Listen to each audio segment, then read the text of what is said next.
The Rise of Kyoshi by F.C. Yi, with Michael Dante DiMartino. Questions and Meditations. Kyoshi kept pace behind Laogi through the streets of the market. The two of them were alone, a girl and her elderly uncle taking a relaxing stroll, nothing out of the ordinary.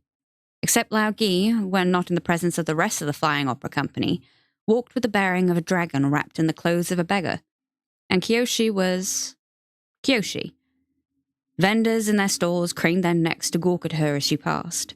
"Aren't we here to buy rice?" she muttered, feeling the pressure of so many gazes. "We passed 2 different peddlers already." "Any one of us could have done that alone," Laogi said. He winked at a matron sweeping her stoop.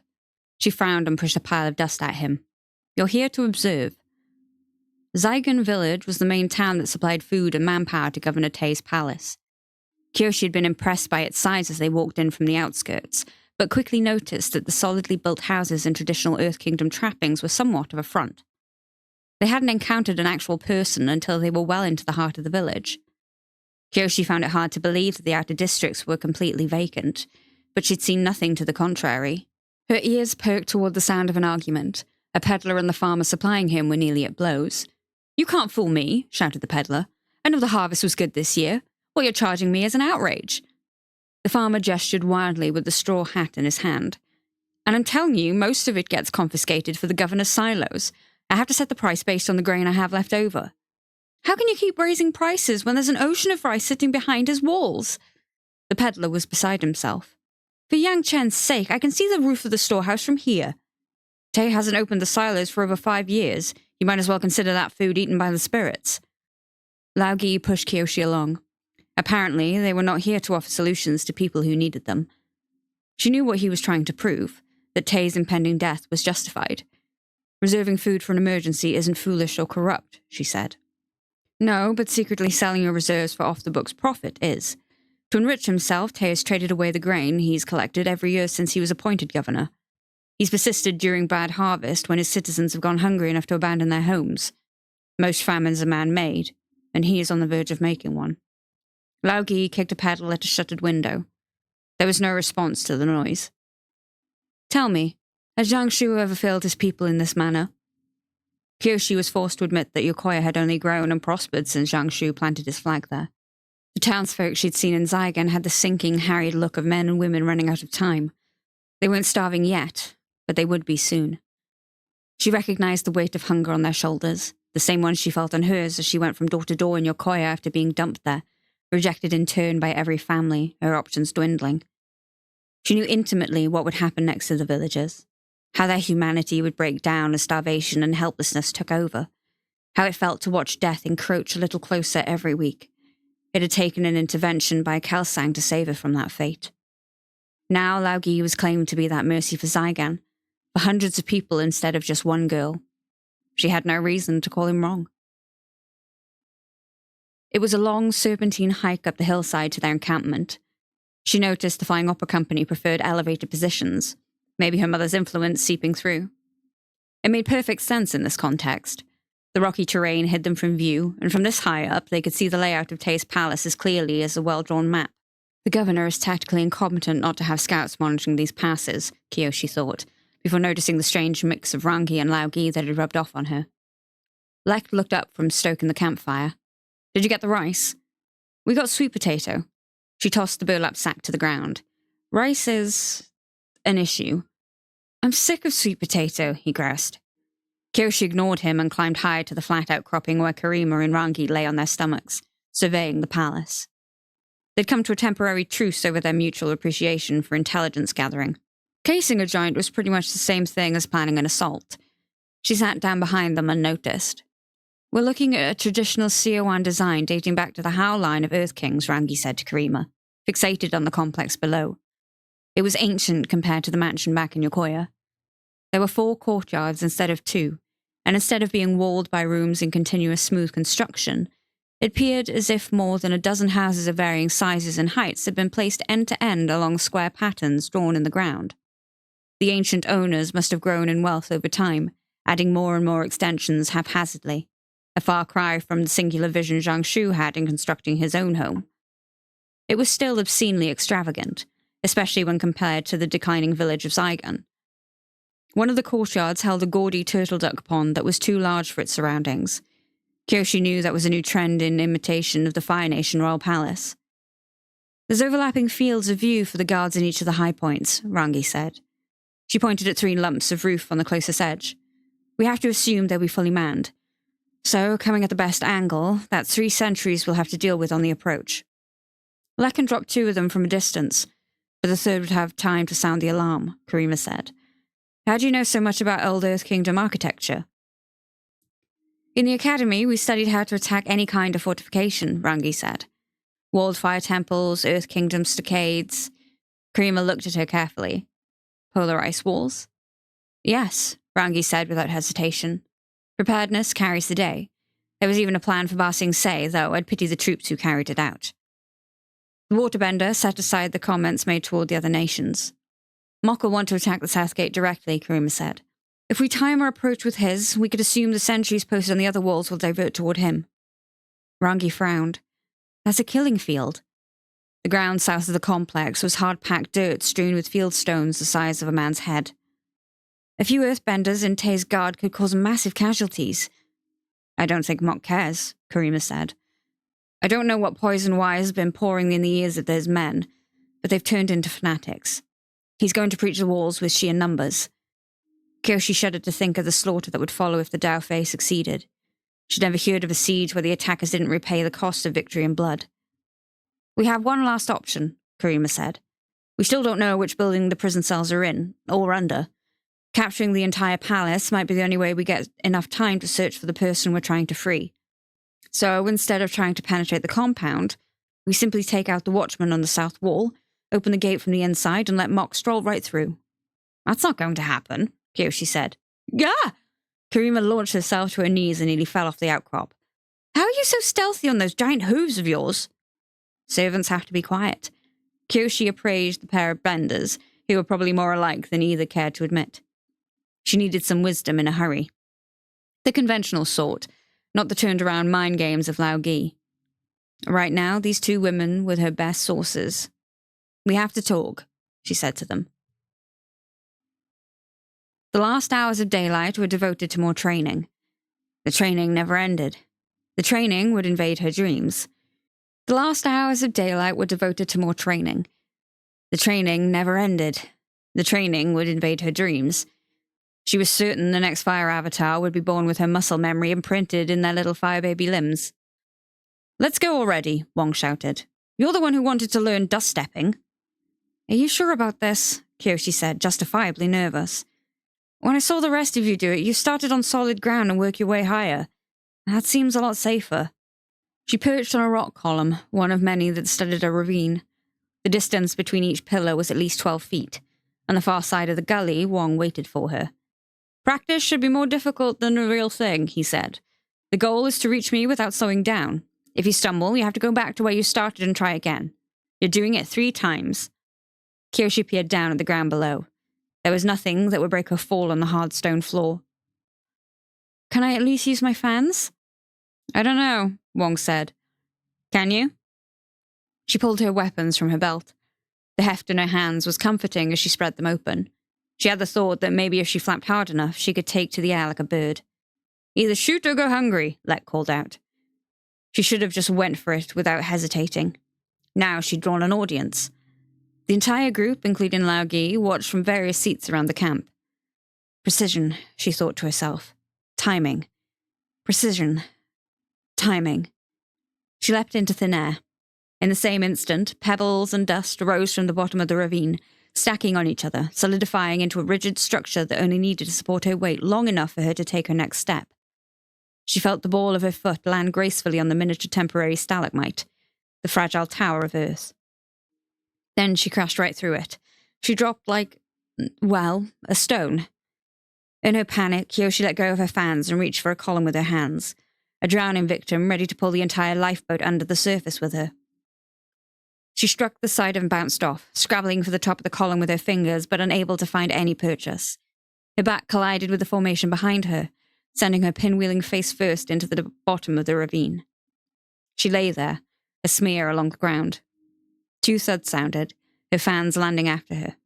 She had a distinct feeling, mostly because she was still alive, that someone had earthbent the ground under her to be softer, covered the rock with a layer of sand. Her guess was Lao Gi. 0, she heard one call out. Start over. Every attempt at dust-stepping failed, painfully. It was so bad that Rangi relented and let Karima try teaching her to use water as a support instead of earth. That meant Kyoshi still ended up sprawled on the ground, only wetter. Maybe you should sit this mission out, Lex said after a particularly brutal fall. For once he was speaking out of genuine concern instead of taunting her. I don't think she can, Karima said. The only decent plans we came up with require all of us working together. I think there's ways we can make use of Kyoshi's raw power, Lao Gi said. He hadn't offered any opinions on the matter until now. She may be a hammer on a team of scalpels, but sometimes a brute force approach is necessary. I'll babysit her on the raid. Kyoshi almost had to admire the way the old man spun events into the patterns he desired, a weaver looking at raw flax and seeing the cloth it would become. Maybe that would be for the best, she said. We can keep each other out of trouble. Each night, Kyoshi looked at the moon growing fuller, as if it were gorging on her dread. The date of the raid drew nearer and nearer, and the mood around the camp turned grim. Roles had been determined, rehearsals walked through using props of nutshells and loose coins laid out on diagrams traced in the ground. The gnawing in Kyoshi's stomach had little to do with hunger, and cold sweat kept her awake no matter her distance from the campfire or how close Rangi slept near her. On the bright side, the two most useless members of the group, being paired up, gave Kyoshi and Lao Gi plenty of time to talk in private. Haven't you wondered why Mok's goal isn't to kill Governor Tay? Lao Gi asked, moments after he ordered her to sit and meditate with him.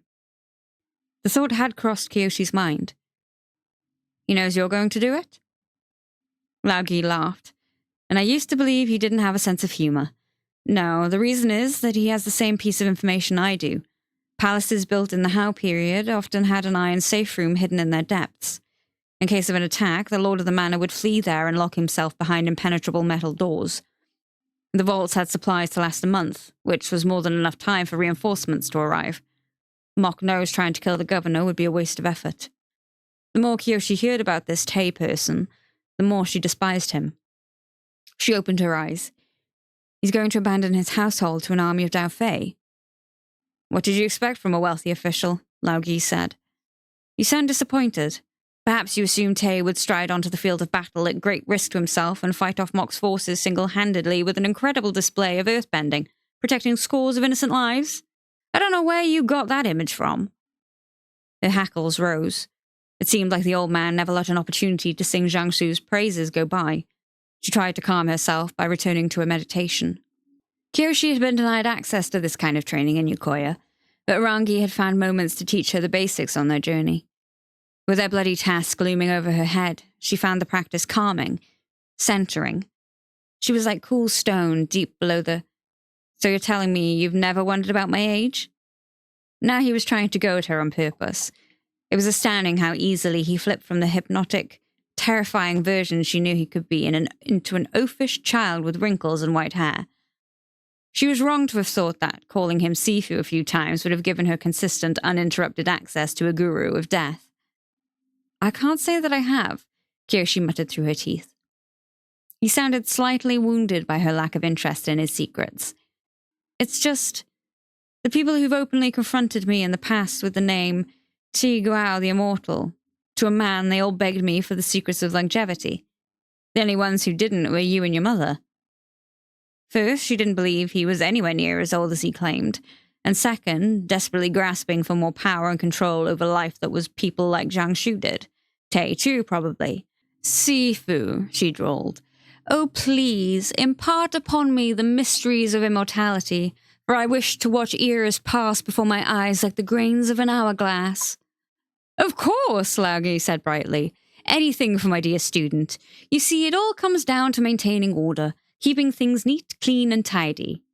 Excuse me? This was genuinely offensive to Kyoshi, as a former housekeeping servant. She'd let go of her standards for cleanliness the first morning outside of Yokoya, after waking up covered in Peng Peng's shed fur.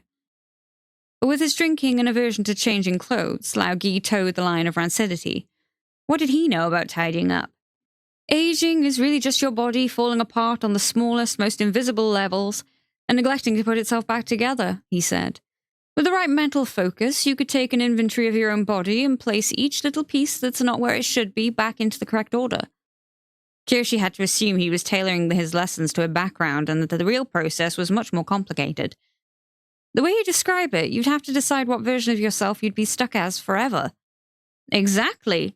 Those who grow, live and die, the stagnant pool is immortal, while the clear flowing river dies an uncountable number of deaths.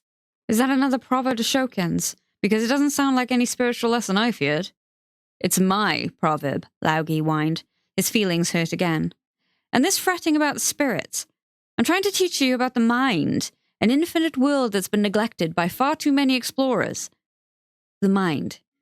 Kyoshi's mind drifted to another existence, one where she was sitting happily across from Kelsang in a green field as he told her about the wonders of the spirit world.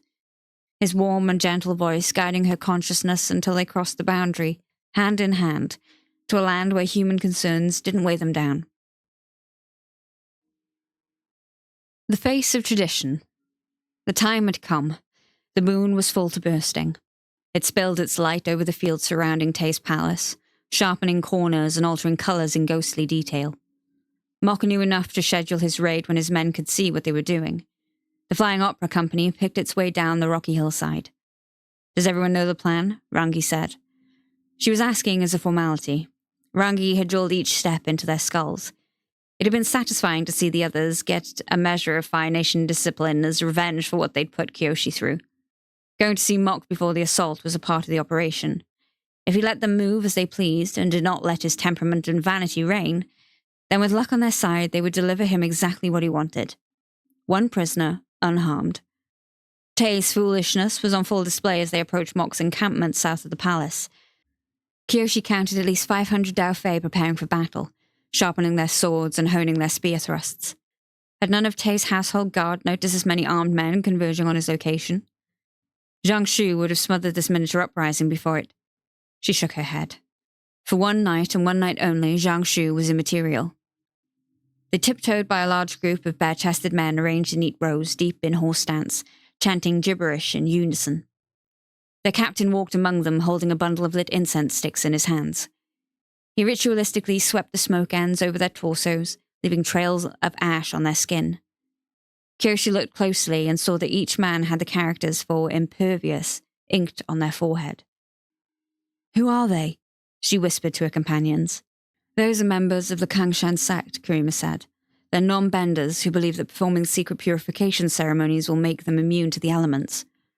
Mok must have recruited a bunch to serve his front line. That's madness, Kyoshi said. If they charge straight into a formation of earthbenders, they're going to be slaughtered. The men saw she had no armor, no shields. Many of them seemed to be empty-handed fighters, lacking a weapon entirely. It's amazing what the mind can be led to believe, Laogi said. Especially if you're desperate, Lek muttered. They say that people turn to the Kangshan sect after seeing a friend or loved one killed by a bender. Be made to feel powerless that way, and you'll do anything that gives you courage. They approached the center of camp. Mok was easy to spot. He set up a fancy wooden desk in the middle of the outdoors that served no purpose other than to show he could. He sat behind it with his fingers tented, as if he were the governor of these parts and not Tay. Wai stood next to him, a nightmarish imitation of a secretary. My beloved associates, Mok said after they bowed. Come closer. They glanced at each other nervously and shuffled toward the desk. Closer still, Mok said. They crowded around him. Kyoshi noticed Lek was on the flank, in the most danger. His head was low and still. She regretted not standing between him and the Dao Fei leader. I didn't get the chance to bid you farewell in Hujiang, Mok said. You missed the excitement. He stared pointedly at Rangi and Kyoshi. There was no evidence to link them to the Shirshu attack, but a man like him wouldn't need it. They were the pieces that didn't fit, and that was enough. A great beast came on the morning you left, he continued. It killed several of my best men. What do the two of you have to say about that? Wai drew his knife before Kyoshi could answer. It was Lek, brave, stupid Lek, who either never learned or was too selfish for his own good, who spoke up for her again. We don't know anything about that, Uncle. Kyoshi and Rangi weren't to blame. Wai lunged. It's amazing what the mind can be led to believe, Laogi said. Especially if you're desperate, Lek muttered. They say that people turn to the Kangshan sect after seeing a friend or loved one killed by a bender. Be made to feel powerless that way, and you'll do anything that gives you courage. They approached the center of camp. Mok was easy to spot. He set up a fancy wooden desk in the middle of the outdoors that served no purpose other than to show he could. He sat behind it with his fingers tented, as if he were the governor of these parts and not Tay. Y stood next to him, a nightmarish imitation of a secretary. My beloved associates, Mok said after they bowed. Come closer. They glanced at each other nervously and shuffled toward the desk. Closer still, Mok said. They crowded around him. Kyoshi noticed Lek was on the flank, in the most danger. His head was low and still. She regretted not standing between him and the Daofei leader. I didn't get the chance to bid you farewell in Hujiang, Mok said. You missed the excitement. He stared pointedly at Rangi and Kyoshi.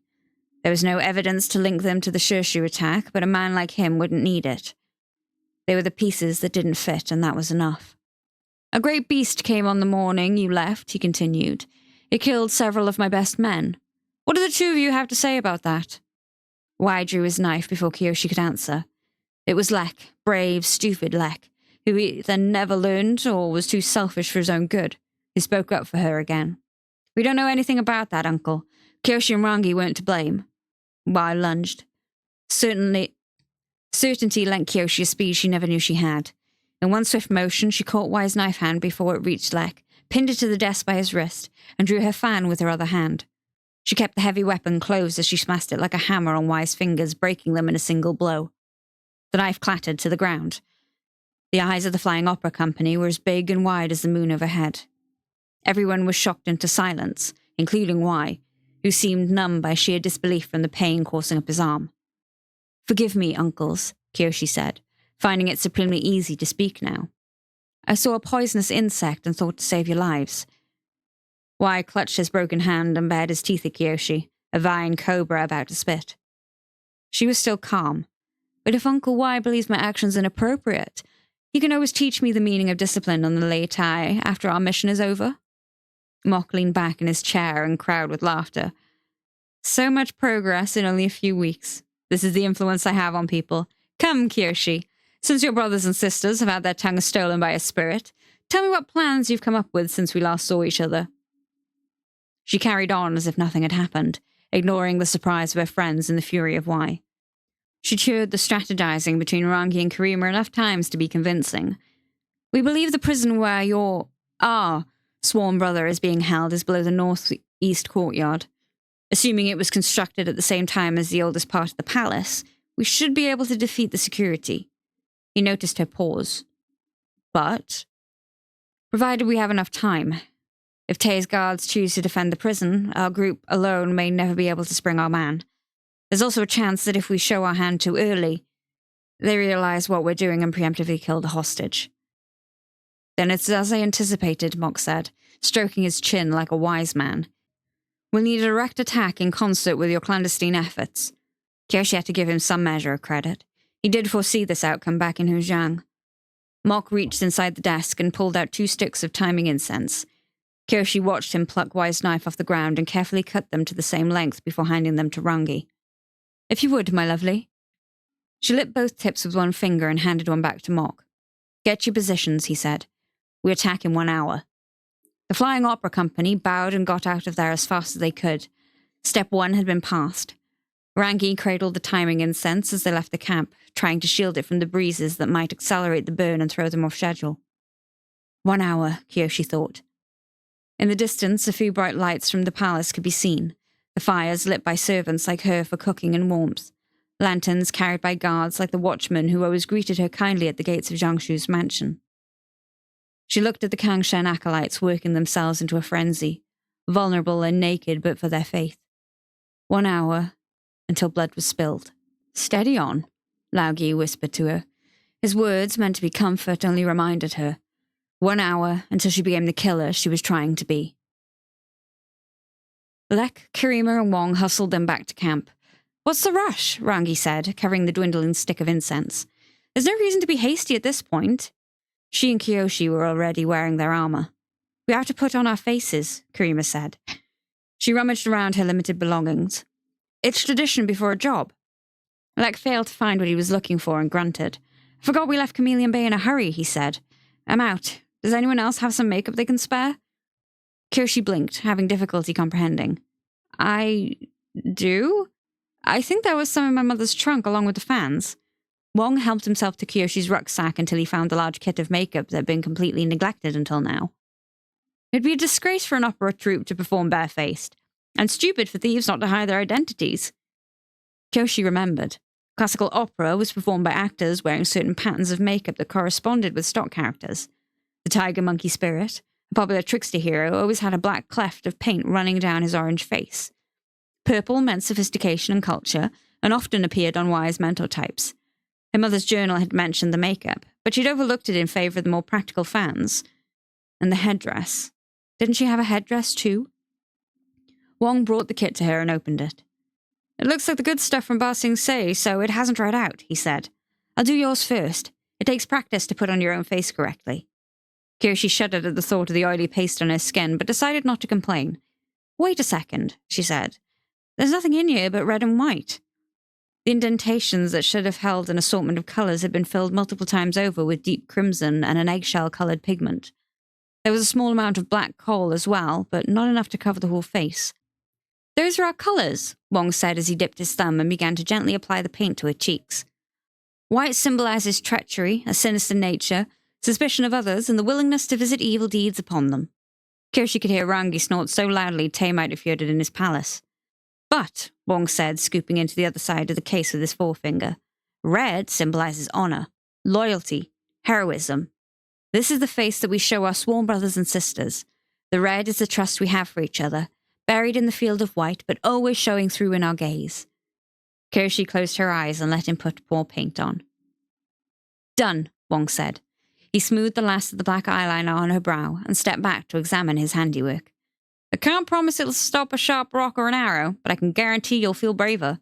It always does that for me." "Lean down," Karima said. She'd pilfered the headdress out of Kyoshi's bag while her eyes were closed. "You're wearing your mother's face, so you should wear her crown as well." Kyoshi lowered her head so that Karima could place the band around it. She'd never tried on the headdress before. It fit like it had been made for her. She rose to her full height. "How do I look?" she asked. Wong held up a tiny mirror that had been nestled in the lid of the makeup kit while Rangi angled the glow of the incense so she could see. The glass wasn't wide enough to display her entire face, just a slash of reflection running down the arc of gold atop her brow, across her flaring eye, and over the corner of her reddened mouth. The narrow mirror resembled a tear in the veil of the universe, and from the land that lay beyond the other side, a powerful, imperturbable, eternal being stared back at Kyoshi. A being that could pass as an avatar someday. "I'm not thrilled you're wearing Dao Fei colours," Rangi said, biting her lip as she smiled. "But you look beautiful." "You look terrifying," Lek added. A lifetime ago, Kyoshi'd never thought she would be either of those things. Then it's perfect. The raid. They crept to the staging point, a small promontory a few 100 feet from the walls of the palace. They huddled around Rangi and watched the timing incense die out in her fingers, the last embers lighting their painted faces. Kyoshi glanced at the group, their features muted or exaggerated by strokes of red on white. Even Rangi and Laogi had donned the colours. The markings tied them together. The incense crumbled to where Rangi could no longer hold it. "Go," she whispered. Lek dust-stepped to the top of the border they were hiding behind. He grabbed his sleeve and pulled it up over his shoulder, exposing a long, wiry arm wrapped in more thin leather straps than Kyoshi had previously thought. He shook his elbow forward, and the bindings released, revealing the pocket of a sling. Rangi, Karima, and Wong took off running for the palace. Without slowing his motion, Lek kicked a stone bullet the size of a fist into the air and snatched it up in the sling pocket. The projectile whined with speed as it whirled around his head, accelerated with bending. As he stood astride the rock, legs bracing against the powerful momentum of the bullet, his face tranquil with concentration, he looked much older to Kyoshi, less a boy, and more a young man in his element. He let the stone fly. Kyoshi could barely see the guard on the roof he was aiming at and would have guessed that such a target was too impractical to hit. But Lek's talents, physical or bending, or both, created a tiny plink sound off in the distance. The blurry shape that was the guard dropped out of view. Lek was already winding up his next shot before the first one landed. Rangi and the others closed the gap. They were within spotting distance of the guards. He loosed the second stone. But right as he let go of the sling end, a horn blasted through the silence of the night. It came from the south. The Daofei forces had decided to announce their presence. The sudden noise fouled Lek's throw. He swore and immediately threw his hands out in a bending stance. Kyoshi watched in disbelief as he applied some kind of invisible pressure to the flying stone. She couldn't see any of the results, but from the way he let out a relieved breath when another plink went off, the shot landed. It had happened in an instant. His distance control had to be on par with Yun's, maybe better. "Go!" Lek shouted at Kyoshi, not interested in her admiration. "Mok and those idiots have blown our cover. Go!" Kyoshi and Laogi started carrying out their portion of the plan. They sprinted down the hillside toward the southern fields of the palace. Out of the corner of her eye, she saw 3 figures climbing into the air to vault atop the eastern wall, one of them with twinkling feet as if she was stepping on starlight. The plain across from the main gate filled with swordsmen charging at the complex. As Rangi had predicted, the front ranks were nothing but fodder for Tay's unseen earthbenders, who lacked Lek's accuracy but didn't need it. The first stones arced through the air from the direction of the palace, pulverizing the unprotected Kangshan acolytes. The missiles bounced farther, carving swaths through the Daofei behind them. Screams of pain and anger filled the air. The outlaws ignored their casualties and picked up speed. Kyoshi and Laogi were headed right for the killing ground between them and the palace. Laogi got behind Kyoshi and tapped her twice on the shoulder. "Go!" he shouted. She took a deep breath, still on the run, and embraced the earth fully. "We can't let Mok anywhere near the palace," Kyoshi said. "He'll kill everyone inside." Rangi and Karima looked up at her from their positions on the overlook. They needed a break from surveying the complex anyway. "There's no way we can prevent him from taking it in the long run," Rangi said. "Do you want to flip to Tay's side and try to fight them off?" Kyoshi shook her head. "I don't think slaughtering Mok's forces is the answer." "But if Mok doesn't launch his assault, then our team will be sitting turtle ducks," Karima said. "You're telling us we need to think of a way to attack the palace with an army, save the lives of everyone inside the palace, keep the army from killing itself, and rescue a prisoner from inside the walls?" Laogi never said that she wasn't allowed to seek help in answering his riddles. It was a time-honored Earth Kingdom tradition, cheating on a test with the help of your friends. "That's exactly what I'm telling you." "We can't make all sorts of fancy plans when we only have a handful of benders," Rangi said. Kyoshi grimaced. She had to get used to exercising her prerogative, and she might as well start now. "What kind of plans would you make if you had the Avatar?" she asked. Kyoshi ran into the ground, descending on a 50-foot wide ramp of her own making. The earth yawned to accept her, parting ways to create a titanic furrow that piled the spare dirt to the left and right. Ayoma and Suzu could go jump off a pier. Kyoshi had grown up in Yokoya just as much as they had. She did know about farming matters, and now she was plowing the ground with more force than the entirety of the village's earthbenders. Arrows and stones passed harmlessly overhead. She leveled out once she hit a depth of 50 feet. Why not keep things square and tidy, and keep running across the southern field with Laogi keeping pace, creating an impassable trench behind her. It had become clear during their surveillance that Tay's palace had a critical security weakness. It lacked a moat. Kyoshi was providing one for him free of charge. "Would you be able to handle going faster?" Laogi shouted above the bone-crushing noise. She nodded. There was no fatigue, no strain. Her bending had changed. To cut loose like this with her full power instead of trying to squeeze it through tiny holes was energizing. It was the difference between eating a bowl of rice one grain at a time versus taking huge, satisfying bites. Laogi bent a section of the ground around them, and suddenly the two of them were surfing on a platform of earth while Kyoshi kept shoving the soil out of their way. "No sense in traveling by foot when we don't have to," he said. In this manner, it took no time at all to round the corners of Tay's palace and encapsulate it in the trench. She couldn't see above ground, but she imagined surprise on the faces of the guards and the Daofei, sheer murder on Mox and Wise. She had to hope that Phase 2 of the plan would appease them. The Flying Opera Company still had a promise to fulfill. "Watch out now," Laogi said. "I know you can't dust step yet." He raised his hands and the platform rose out of the trench. It soared past ground level and onto the eastern roof of the palace, where it crumbled underneath their feet, leaving them standing on the shingles in the exact spot where Karima, Wong, and Rangi waited for them, bathed in the moonlight. "Right on time," Karima said. "Are the guards crowded in the southern wall?" Kyoshi asked. She created a standoff between them and the Dao Fei, and she needed them staying in place. "Enough of them," Rangi said. "You have to move quickly, though. This rally point left them temporarily exposed, but it had been chosen for a reason. It lay right above the over-large, over-deep turtle duck pond, and they had clear sight of the glowing full moon above." Kyoshi drank its light, feeling its push and pull as Karima had taught her, her muscles loosening from the rigidity of earthbending into the relaxed, flowing state of water. She took a stance and beckoned at the pond. She knew little of advanced waterbending forms, but that wasn't necessary right now, nor did she require her fans yet. For this feat, Kyoshi would provide the power like a draft beast, and Karima would apply control. As waterbenders, the two of them would be greatly enhanced by the full moon, like tides rising in a bay. The sleeping turtle ducks quacked awake in panic and fled as the surface of the water bulged upward. Kyoshi lifted the blob of water higher and higher. Where it threatened to protrude too far and spill, Karima gently nudged it back into place with the skill of a surgeon. The mass of water looked like a jelly anemone, pulsating and floating along the current. Kyoshi felt an impact against her ribs and nearly let the water out of her grip. She looked down to see a tear in the fabric of her jacket and a small metal point broken off in the links of the chainmail underneath. She'd taken a glancing blow from an arrow. A few guardsmen poured out at the opposite end of the courtyard. "We'll cover you," Rangi said. "Go!" Everyone who couldn't waterbend leapt off the roof. "All right, Kyoshi," Karima shouted.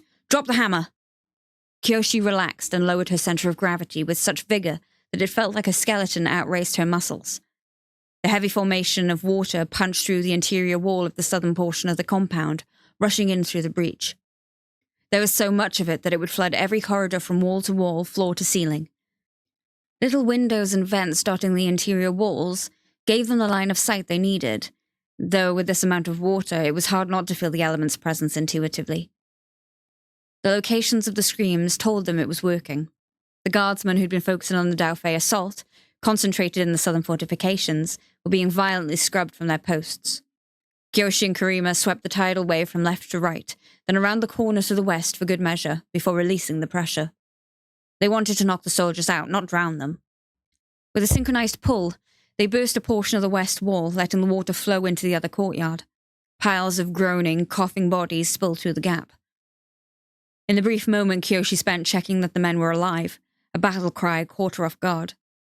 She turned to see a lone soldier who'd entered the room from some sally port they'd overlooked charging her with a spear, his feet clattering over the tiles. Her hands went for her fans, but she fumbled the draw. Right before she was impaled, she heard a familiar zipping noise. The spearman took a stone bullet to the hip and fell off the roof with a scream. Kyoshi glanced back into the night. Somewhere in the distance, Lek was grinning smugly at her. "What are you doing?" Karima snapped. "Get moving!" On to the last phase. The one Kyoshi was truly dreading. Karima and Kyoshi hurried down the steps of the service tunnels. Their objective was underground. They came to a fork where Laogi was waiting for them. "They need you to bounce the cell door lock," he said to Karima, motioning down the right branch. "Kyoshi and I will check the other side for any lurking guardsmen." The others had explained to Kyoshi that bouncing a lock meant shooting water into the keyhole with enough pressure to force the pins higher, releasing the locking mechanism. It was considered faster and more elegant than trying to freeze the metal to its shattering point. It was also beyond Kyoshi's waterbending skills, fans or no fans. Kyoshi bit her lip as Karima went down the right tunnel without hesitation, leaving her alone with Laogi. The old man watched the waterbender depart with casual interest. He'd taken a slouching position against the wall as if he didn't have a care in the world. "Come," he said to Kyoshi, any sense of urgency gone from his voice. She followed him down the hall. It was more finished than the tunnels under Zhang Shu's mansion, lit with glowing crystal and painted clean white. Though her headdress added to her height, she didn't have to stoop. The dizziness she sometimes felt in Laogi's presence when they were alone came back with a vengeance. Each of her footfalls seemed to carry her miles over the endless stretch of tunnel. She lost her sense of up and down. She had no idea how far they'd gone when they reached the end of the hall. At first, Kyoshi thought that it was strewn with bodies, that the violence had leapfrogged them somehow. but the dozens or so people who lay on the floor or pressed themselves against the walls were alive and trembling. They weren't guards. They wore the decorative patterns of ladies-in-waiting, or the plain, neat robes of butlers. Beyond them was a solid iron door, barred by a thick bolt that had no visible opening mechanism. Lao Gi took a step forward. The entire assembly cowered and hid their faces. "Your master saved himself and locked you out," he said with wicked humour. The tight corridors caused his voice to echo at lower timbre, or perhaps it had always been that deep. "You've been left to your fate." The maid nearest him sobbed. Lao Gi had painted his face in a twisted, horrific jester's leer, and many people considered Kyoshi a tower of menace on her best days. She remembered the effect she had on the staff in Jiangshu's mansion that rainy day she left them, and they'd known her for years. To Tei's servants, who'd heard the throes of battle outside, she and Lao Gi must have looked like walking incarnations of death. An acrid smell wrinkled her nose. She looked down to see a chamberlain, rocking and mumbling to himself with his eyes rolled back in dread. "Yang Chen, protect me. The spirits in Yang Chen, protect me. The spirits." Lao Gi laughed, and the servants shrieked. "Get out," he said. "Today you live." The staff members scrambled past them on their hands and knees, taking the turn that would lead them to the surface of the palace. Kyoshi watched the unfortunate men and women leave. She said nothing that would relieve their fear or allow them to sleep better tonight. "The lock," Lao Gi reminded her. The greater portion of it was on the other side of the door, as he'd explained earlier. But there was a flaw in the design that left part of the thick iron bar exposed. Defeat that, and they could get in. She gripped the bolt with both hands. It began to glow beneath her firebending. She yanked back and forth rhythmically as the metal grew hotter and hotter. Between her and Lao Gi, they'd come up with the 3 parts needed for this to work. Sufficient heat to ruin the temper of the iron, oscillating motions to create fatigue in the structure, weakening it, and last, sheer brute force, her specialty. With each successive tug, the metal gave way a little more. Once, Rangi had warned her that heating an object like this without injury took much, much more skill than preventing your own flames from singeing your skin, which was an act so instinctive to firebenders it didn't need to be taught. This trick with the iron was prolonged, dangerous contact with a hot surface. Kyoshi felt her hands start to burn. "You're almost there," Lao Gi said with a hint of admiration. "Honestly, I wasn't completely sure this was possible." The metal angled farther and farther off its bearings until, right before the pain became too much to bear, it snapped. The severed ends of the bolt jutted out like red-hot pokers. The heavy door groaned on its hinges. Kyoshi wrung the heat from her fingers and shouldered the vault open. It was brighter inside than in the hallway. She blinked as she took in her surroundings. The interior of the large room was not what she expected. Lao Gi had described it as an emergency survival measure. She expected water stores, preserved food, weapons. It had been redecorated. Someone had removed the necessities for lasting out a siege and replaced them with luxurious carpets, silken pillows. One wall was racked with jugs of wine, not water. Any fool who locked himself inside would have died within a few days. There was a single figure standing against the far wall, a boy in his nightclothes. Kyoshi made the deduction that Tei's son had converted this room, made for war, into a clubhouse. "Where is your father?" she said, the words coming out a harsh growl. "Where is Governor Tei?" The boy stared at her with a round, soft face full of defiance. "I'm Tei Si-hung," he said. "I'm the governor." Kyoshi looked at Lao Gi. He smiled at her knowingly. This was the test, whether she was cold-blooded enough to help him kill a boy who didn't look old enough to shave. She cursed the old man, cursed the stupid youth in front of her, cursed the corruption and incompetence of her nation that had allowed such a mistake of authority to occur. "How old are you?" she asked Tei. "I don't owe Dao Fei an answer," he sneered. She rushed forward, grabbed him by the back of the neck and tossed him out the door of the vault. He bounced on the floor and skidded down the hall. Kyoshi walked around to his head and nudged his jaw with her boot. "How old are you?" she asked again. 15 soon, he whimpered. His attitude had changed dramatically mid-flight, and the painful landing sealed the deal. "Please don't kill me." "He's Lek's age," Lao Gi said to Kyoshi. "Old enough to know right and wrong. Old enough to shirk his responsibilities, to mismanage, to steal. You saw the state of Zygon." I can still guarantee that you'll save many lives by taking his. He noticed Tay trying to crawl away and placed his foot on the boy's ankle. Not hard enough to break it, but enough to make it clear he could. Tay gave up on trying to move. Please, he said. My father was governor before me. I just acted in accordance with what he taught me, please. That was all anyone in this world did. What they saw their predecessors and teachers do. The Avatar was not the only being who was part of an unbroken chain. You're not much older than him, she heard Lao Gi say. Are you immune to consequence? No, she wasn't. She picked up Tay by his lapels. He blubbered incoherently, tears streaming down his face. Sorry, she said, but this is something I decided on long before I laid eyes on you. Kyoshi thrust an arm behind her and blasted Lao Gi down the tunnel with a ball of wind. Rangi, I can't airbend. You're not an airbending teacher. It was the day before Kyoshi was scheduled to begin training with Karima, to see if they could lift an entire pond's worth of water together. Rangi and Kyoshi were off by themselves in a small clearing under a lonely gnarled mountain tree that had sprinkled its dry leaves over the ground. The two of them walked around in circles, their arms extended, nearly meeting in the center. There was no way they were doing this right. I'm not trying to teach you airbending, Rangi said. I only want you to create wind once, before you start waterbending in earnest. Doesn't have to be perfect. She spun around and traded the position of her hands. I think you're supposed to spiral? Feel your energy spiraling? Kyoshi had to pivot awkwardly to go the other way before Rangi collided with her. How are you okay with amateur self-taught airbending? I'm not. I just have this irrational fear that if you get too good at waterbending before ever airbending once, you'll damage the elemental cycle. Back when you used your fans to waterbend, I was ecstatic at first, but then I panicked. I started having nightmares that you were permanently locked out of your firebending and airbending. I was afraid you'd become a broken avatar. Rangi plunked down on the ground and put her head in her hands. I know it doesn't make sense, she said. Nothing makes sense anymore. We're doing everything wrong. Up is down, left is right. Kyoshi knelt down and wrapped her arms around Rangi from behind. But the center doesn't change. Rangi made a little snort. You know I miss him too, she murmured. Master Kelsang. He was so kind and funny.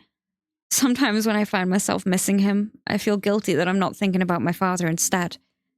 I wish they were both here. I wish everyone we've lost could be here with us one last time. Kyoshi squeezed her tight.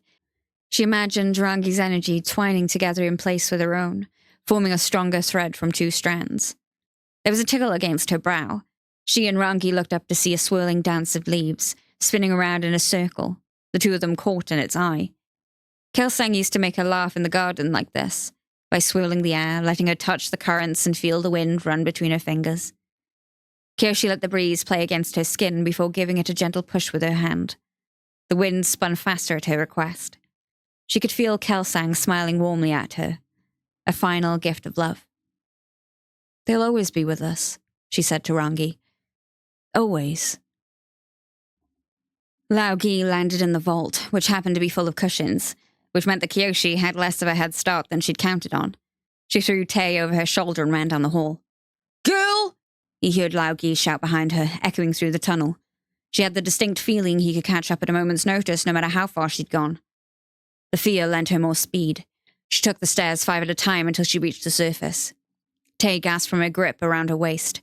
What are you— Shut up! They were hemmed in by the walls of the courtyard. The stables were on the opposite end of the complex. An immortal assassin was surely only a few paces behind. Kyoshi ran at the far wall, and then she ran higher, and higher. The earth flicked at the soles of her feet, propelling her upward. She continued to dust step until she landed on the top of the roof. She spared a glance back. Lao Gi stood by the stairs, choosing not to follow her into the air for the moment. My, he called out. You're just full of deceptions, aren't you? To think you were faking so many failed attempts at dust stepping. They weren't all fake, Kyoshi shouted as she sped away. She sprinted across the palace, tiles crunching under her feet. She went north until she found the stables abutting the wall. Dropping down to the ground with Tay still in hand, she found a sleepy ostrich horse and roused it awake. Lao Gi was still toying with her. Or perhaps he couldn't dust step. She'd never seen him do it. Either way, they didn't have much time. She dumped the boy astride the mount she'd stolen. Thank you, Tay said, wobbling from the lack of saddle. I'll give you anything you want. Money, offices. Kyoshi backhanded him hard across the mouth. You should have died tonight, she hissed. I'll give you one chance to unsully yourself as governor of these lands. You will open the doors of your storehouses and make sure your people are fed. You will give back what you stole, even if it means selling your family's possessions. If you don't by the time I return, I'll make you wish you'd been captured by those Dao Fei out there.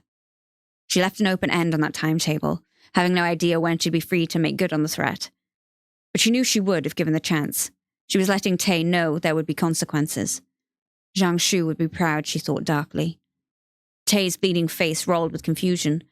You earthbent and airbent? I saw it. How is that possible? Unless... You can't be. You're the Avatar? She saw the images warring in his head. You must have known from Yun, maybe met him in person. Revealing her identity had always been a risk on this mission. But Tay was a loose end, one that ran in the same circles as Zhang Shu. Kyoshi bit her lip. She'd chosen from the start to save this boy's miserable life instead of keeping the secret that her own safety depended on. No sense in regretting it now. All the more reason for you to do as I say. She slapped the ostrich horse's flank, sending it careening toward the ditch. Tay screamed as she bent a bridge into place at the last minute. He rode off into the darkness, clinging to the neck of his mount for dear life. Once he was gone, Kyoshi lowered the bridge again.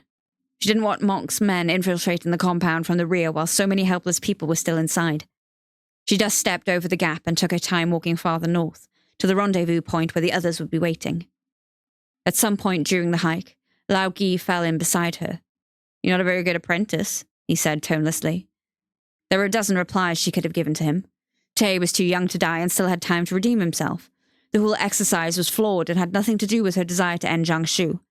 I haven't failed to take my man in a long time, Lao Gi went on. My pride is in shambles. Kyoshi winced. She'd never seen Lao Gi truly angry, and it was a gamble as to what kind of person would emerge when things didn't go his way. Tay's your responsibility now, he said. From this point onward, his crimes will be your crimes. More than anything, I'm upset that you fettered yourself in such a way. It's like you haven't paid attention to my lessons. She supposed being treated like a disobedient child who'd adopted a stray animal was the best result she could have hoped for. I'm sorry, Sifu, Kyoshi said. I'm willing to accept the results of my actions. Easy for you to say that now. Lao Gi's upper lip curled with disdain. Mercy has a higher price than most people think. She stayed silent. There was no need to further provoke a man who could likely start the Avatar cycle anew in the Fire Nation right now without breaking his stride. Any hope she'd had that sparing Tay was the true goal all along, or that Lao Gi, through the lens of age, would interpret her betrayal as one grand joke in the greater scheme of life, was stifled by his compressed, tangible annoyance with her. There was no deeper level understanding to be had. The standoff between them continued until they reached the others. The Flying Opera Company was flush with success. Wong and Karima held a bound man between them, clothed in a plain, ragged tunic. He had the sweet potato sack tied over his head. We did it, Rangi said. She ran forward and embraced Kyoshi. I can't believe we did it. You bent like in... She stopped herself from saying Avatar in the presence of a stranger. Like a master of old. Let's go make our delivery, Wong said. He picked up the prisoner and threw him over his shoulders, much as Kyoshi had done with Tay.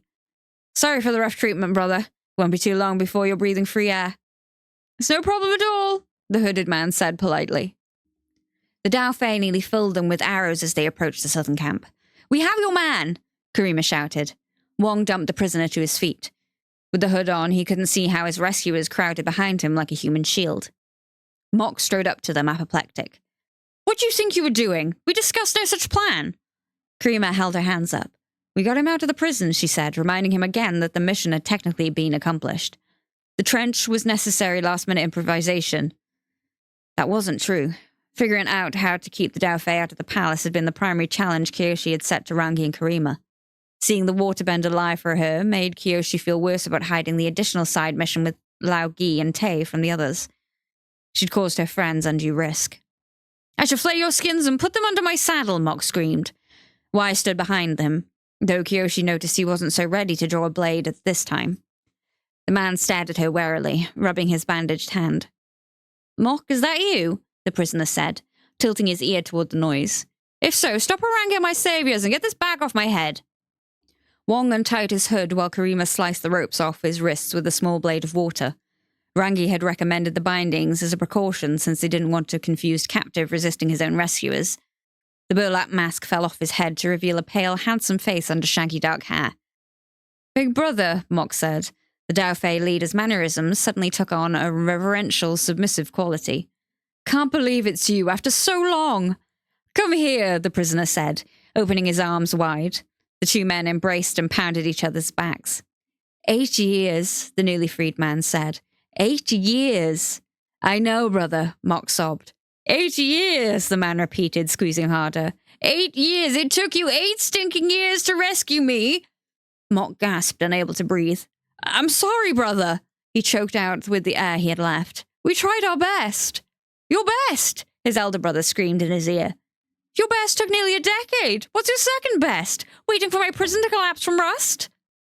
Judging by Mock's squeals of pain, prison hadn't rendered the man physically weak.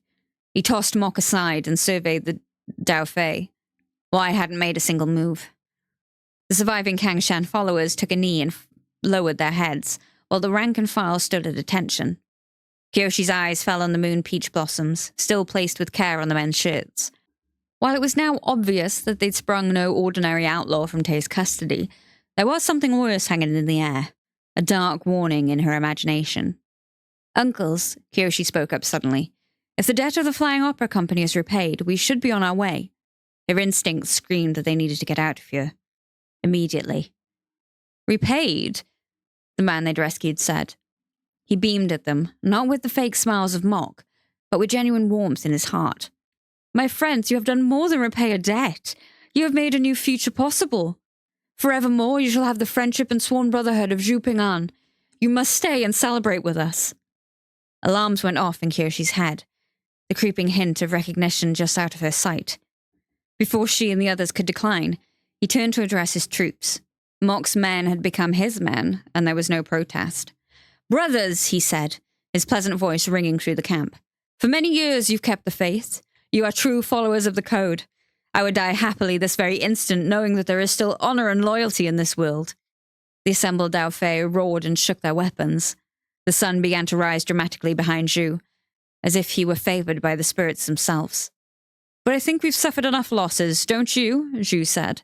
5,000. 5,000 of our compatriots snuffed out like vermin. I haven't forgotten them, not over the 8 years I spent rotting in an Abida prison. I haven't forgotten them, have you? Over the frenzied screams of the Dao Fei, Zhu raised his arms to greet the morning light. "I say there's a price to be paid, a debt that is owed, and collection starts today." Kyoshi's head swam. They'd been duped. Distracted by small matters when the real danger that threatened the kingdom loomed within reach. She was so stupid. "Now," Zhu said with theatrical casualness, "where are my colors? I feel terribly naked without them." Mock hurried over and handed him a piece of fabric. In unison, the Dao Fei reached into pockets and satchels or lifted their shirts to reveal lengths of cloth tied around their waists. They freed the wrappings from wherever they'd hid them and fastened them around their necks. The sun rose fully, letting Kyoshi see the hues that adorned the bodies of every outlaw present. The moon peach blossoms had been a ruse, a cover story to avoid detection. The autumn bloom was a temporary name for an old organization. A behemoth had risen from the depths of the earth to feed once more. "Much better," Zhu said as he patted the bright yellow scarf knotted around his neck. "I was getting a bit chilly there." The challenge. "We have to do something," Rangi said. "This is our fault." "It might be our fault, but it's definitely not our problem," Karima muttered as she hastily packed her portion of their camp. "It's not our problem." She repeated it like a mantra that might keep them safe from harm. "I don't understand," Lex said. "Who is this Zhu Ping'an guy? Who are the Yellownecks? I thought we were dealing with the autumn bloom." "The Yellownecks are business that we don't want any part of," Wong said. He rolled up the sleeping blankets with tight and nervous hand motions. "They're not in this life for money or freedom, to take glee in pillage and destruction. They're wanton killers, and Zhu Ping'an is their brains, heart, and soul. He was a bloodthirsty madman before he spent the last 8 years locked up and dreaming about revenge," Karima said. "We heard the stories. He used to call himself the General of Pandamu and claimed its residents were beholden to him for the protection he provided." Lex scratched his head. "Where's Pandamu?" "Nowhere," Karima said. It's a name for the world he made up himself. My point is, he's unhinged. Earlier, as they'd mumbled excuses about needing to leave the company of the Yellownecks, Zhu had seemed easygoing, without Mock's pettiness or wise outbursts of violence. He'd assured them that though he wished to throw them a feast in their honor, a little show of appreciation, anything really, they were free to go with all the debts to the Autumn Bloom and Yellownecks repaid. Kyoshi knew that veneer of civility meant nothing. Men like Zhu simply waited for the right moment to drop it and reveal the beast behind the curtain. I don't know how he's alive, Rangi said. She paced in circles around the remnants of the campfire. I've read copies of reports sent to the Earth King by Zhang Shu himself. Zhu was listed among the dead at the Battle of Zulu Pass. This doesn't make sense. Karima kept her argument directed at Kyoshi. Look, they're, a couple hundred strong now at the most? Fewer since the Kangsheng decided to dine on rocks. They're not an army like they were in the past. We can simply wait until the governor summons a militia force to deal with them. I bet Tay is the one who rides out to meet him. Governor Tay was currently riding at the head of a one-man column in nothing but his pajamas. It wasn't clear whether Karima and the others knew how old he was. But he could be 100 and he still wouldn't know how to deal with a man who'd given Zhang Shu's fits. That sounds perfect to me, Lex said. His face was unrecognizably dark. The more dead lawmen, the better. He left the camp to get Peng Peng ready for departure, satisfied with his contribution to the debate. Zhu first started out with smaller numbers than he has now, Rangi said. If more Yellownecks come out of hiding and rally to his banner, we're back to the dark days after Kirk died. We're not back to anything, Karima shouted. Zhu is the Abider's problem. As far as we're concerned, he's a finished job. You don't go back to a job you've already finished.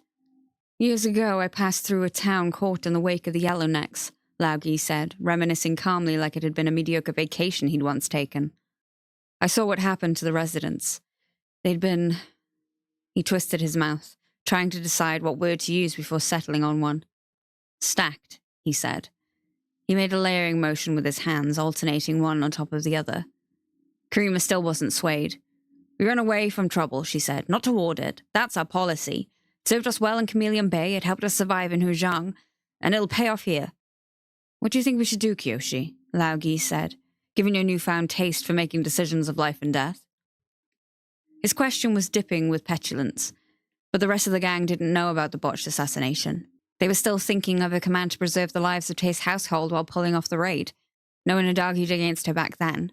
It didn't seem like they would now either. The group fell silent as they waited on Kyoshi's response, offering her the chance to tilt the scales conclusively.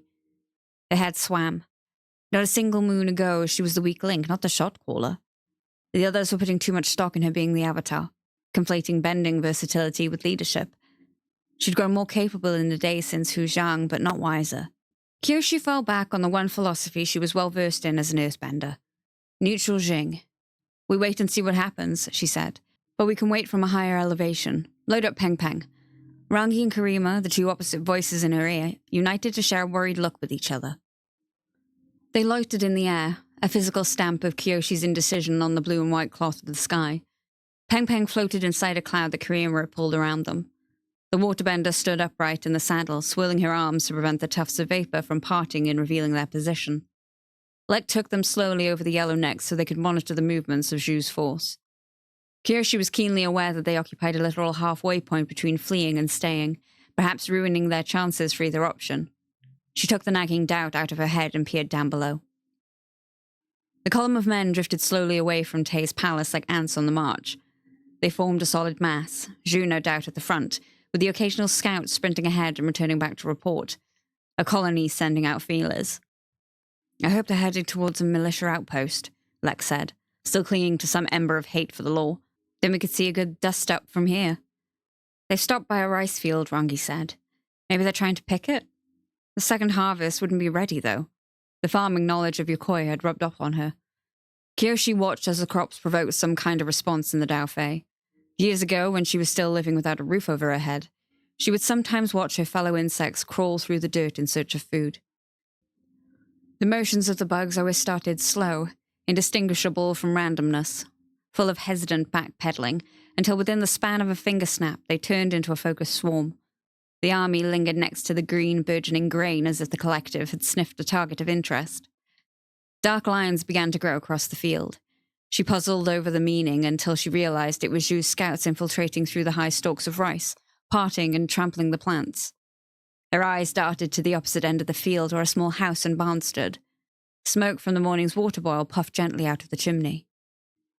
Kyoshi had been so preoccupied with the safety of the household staff of the palace that she'd forgotten about the people outside the moat. Large estates often had tenant farmers managing their private lands. In that little house was a family, a target for 8 years of Zhu's pent-up wrath. Trying to split the difference with neutral Jing had been the wrong choice. "I made a mistake," Kyoshi said. "We have to get down there, now." Karima made a choking, indignant noise. "What exactly are we going to do?" The lions had nearly crossed the rice field. "I don't know," Kyoshi said, "but I can't stay up here and watch anymore. Drop me off and fly away if you have to." A scream came from the house. The occupants had spotted the Dao Fei closing in on them. The memory of swordsmen wearing yellow around their necks likely still haunted this region of the Earth Kingdom. Karima swore and mashed her fist against the saddle floor. "No," she said. "If you go, we go." She flicked the cap off her water skin open and pulled the cloud vapor inside, condensing it into ammunition. "Once we hit the ground, we'll follow your lead," Wong said to Kyoshi. Let groaned, but brought Peng Peng around in a tight turn, descending as fast as it was safe to. The others gripped the edges of the saddle and hung on for dear life. "Thank you," Rangi said to Karima, the wind whipping her words, forcing her to shout. It was the nicest she'd ever been to the waterbender. "You're true companions of the Avatar." "What good is that if we're dead?" Karima yelled back, though she blushed, just a bit. "Please don't let us be too late," Kyoshi prayed as they sprinted toward the barn. She'd chosen that building over the house, remembering the setup in Hujiang. The tiny hut wouldn't fit a big enough audience for Zhu and Mok's grandstanding tastes. The contingent of Dao Feis stuck outside the doors sprang to their feet in alarm, but relaxed as they drew closer. The paint still caked on their faces made the flying opera company instantly recognizable. The ghosts in red and white were honored guests of their boss. Kyoshi pushed deeper inside. She could see over the heads of the crowd to an empty space in the back where Zhu probably was and shoved her way through until she found him. The leader of the Yellowneck sat on a bench, calmly reading a book. He must have missed literature in prison and taken it from the house. Against the wall behind him, Mok and Wai stood guard over a woman and her son, who couldn't have been older than 7 or 8, cowering and sobbing to themselves, dressed in simple farmer's garb. They'd been beaten, their faces bruised and bloody. Her anger at Zhu laying hands on a child paled before the sight of what he'd done to the boy's father. The Dao Fei had tied the tenant farmer up and hung him by the wrists over the rafters with the long rope, several men holding on to the other end so they could raise and lower him at Zhu's command. Underneath, they'd set up a fire in a rendering cauldron full of boiling water. It was big enough that if they dropped him, he'd be fully submerged in the vessel. The farmer's big toes dangled in the liquid, and he screamed through his gag. Kyoshi ran up and kicked the heavy cauldron over, spilling water in the direction of the Dao Fei holding the rope. They let go, and she caught the farmer in her arms. She heard the hiss of blades being drawn as she laid the man on the dry ground, twitching in pain but still alive. Zhu didn't look up from his book. "You spilled my tea," he said. He licked his finger and turned to another page. She'd come to the conclusion that Mok's affected nonchalance was a pale imitation of his elder brother's. Zhu had probably learned it from someone else. Like Tay, they were all copying their predecessors, in a cycle that went on and on. Kyoshi drew strength from the fact that her own links went back further, among the most righteous in history. "Zhu!" she shouted. "Stop this! Let them go!" She heard shuffling behind her in a familiar, reassuring warmth. Rangi and the flying opera company stood at her side. Zhu clapped his book shut and stared at Kyoshi. He'd combed his long hair and cropped his beard as best he could. "First off, it's Uncle Zhu to you," he said. "And second, this man is an abider. He worked for those who imprisoned me. He grew their grain and took their coin, which makes him another weight on the scales I must balance. If you can't handle this, you're not going to like what I do to the town of Zygon." Kyoshi's fists tightened. If they were playing roles, then she would imitate the strongest, the bravest, the best. "You don't get Zygon," she snarled. "You don't get any town in the Earth Kingdom, nor this farmhouse for that matter. You get the free air you can fit in your lungs and nothing else." She heard her friends tense up beside her. Zhu preemptively waved off the Dao Fei who were ready to hack her to bits. "Kyoshi, was it?" he said. "Kyoshi, I'm eternally grateful to you and your compatriots for rescuing me. But you're young, and that's why you don't understand. 8 years of my life were stolen from me. Thousands of my followers. At your tender age, what would you know about that kind of injustice? They're all the same, Kyoshi thought. Every single one. Whether they clothe themselves in business or brotherhood or a higher calling only they can see, it doesn't matter. They're one and the same. A lesser man might quit in the face of a setback that large, Zhu said. But not me. I relish the work, not the reward. I will get what I am owed. They look at themselves like forces of nature, as inevitable ends, but they're not. Their depth is as false as the shoals at low tide. They twist the meaning of justice to absolve themselves of conscience. Zhu smiled benevolently and tried to find a spot in the book again. The world is on the verge of forgetting my name, which means I didn't carve the scars deep enough last time. I'll do better with the second chance you've given me, Kyoshi. He motioned at Wai, who still hovered over the mother and son. Wai shoved the woman onto her hands and knees and yanked her head back by her hair, exposing her throat. She screamed. They're humans like us, made of skin and guts and pain. They need to be reminded of that fact. I said stop, Kyoshi shouted. There was a backing to her voice that punched through the air. Wai hesitated, remembering the last time he'd drawn his knife in her presence. Kyoshi pointed at Zhu. Zhu Ping-an! I challenge you to face me on the Lei Tai immediately. It was the one idea that could have forestalled both him and his army from exploding into a frenzy of violence. Maybe Zhu didn't think much of Kyoshi, but he had to respect the challenge. The code that empowered him in the eyes of his followers demanded it. There was silence from the crowd as their words sunk in, but Zhu responded as if it were the most normal request in the world. Challenges are meant to settle grievances, he said, dabbing the pad of his forefinger with his tongue again. What insult have I given you? Your existence, Kyoshi spat. She didn't know it was possible for a group of hardened killers to gasp collectively. Now Zhu paid her mind. He put the book down and stood up. His men parted to form an aisle between him and the barn door. Only Kyoshi and the Flying Opera Company stood in the middle, barring the way. Bending or without? Zhu asked, perfectly at ease. Bending, Kyoshi said.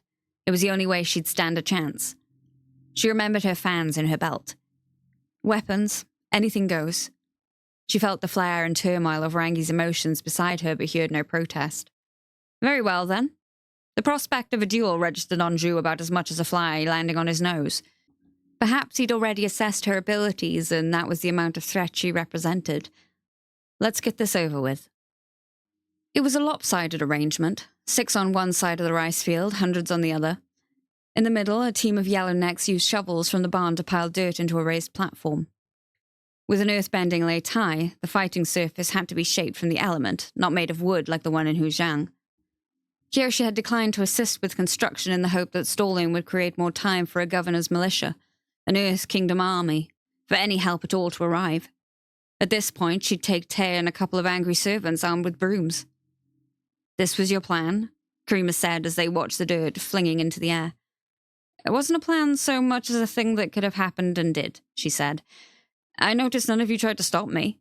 There's little else you can do, Wong said, especially if you want to stop him from razing Zygon to the ground. It's right next door, and the nearest Earth Kingdom army outpost is a 5 days' march away. Kyoshi stepped behind Rangi and embraced her, feeling her warmth. None of the others commented on their closeness. I'm sorry I keep doing this to you, she muttered, her lips close to the firebender's ear. Rangi leaned back into her. Today you get a pass. As the Avatar, you would have tangled with horrors like Zhu on a regular basis. This might be the first time you've done your duty since we left Yokoya.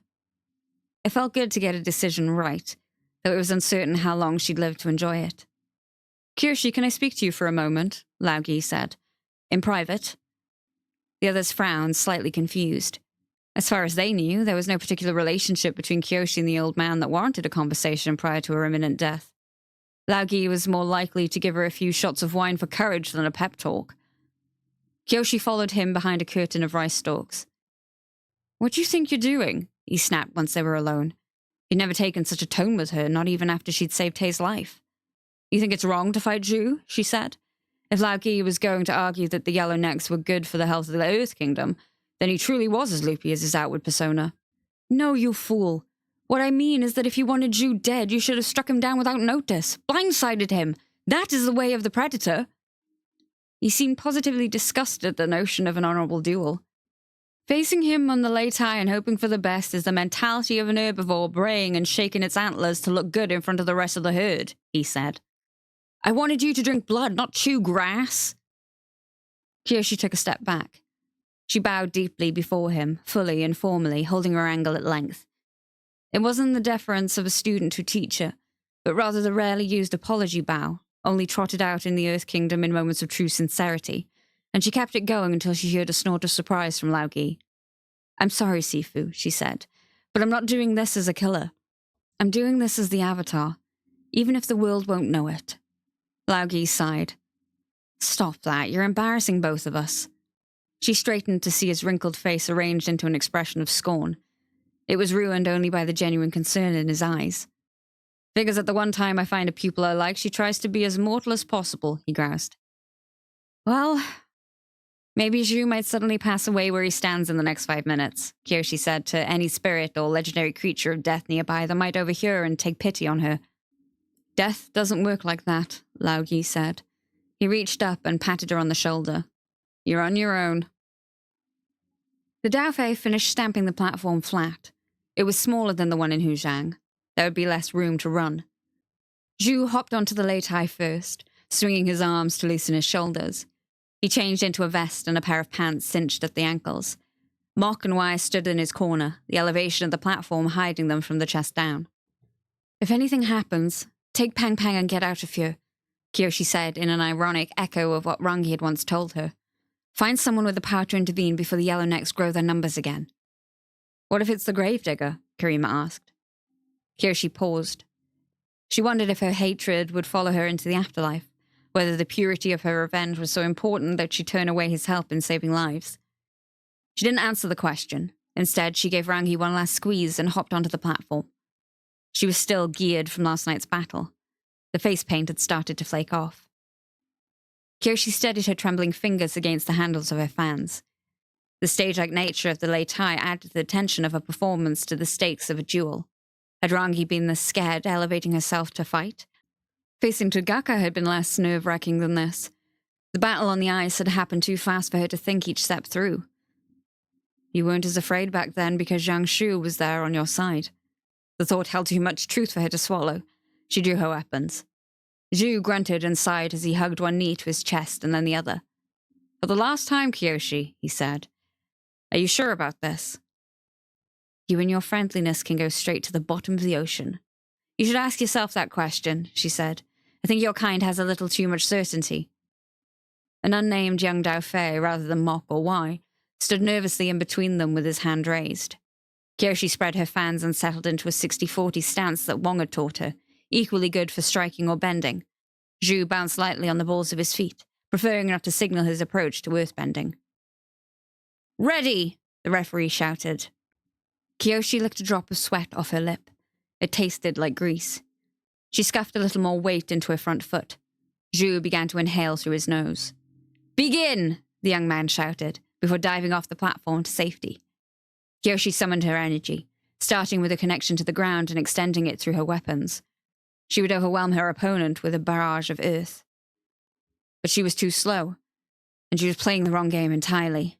Zhu thrust his arms forward, 2 fingers extended from each hand, and struck her fans with a bolt of lightning.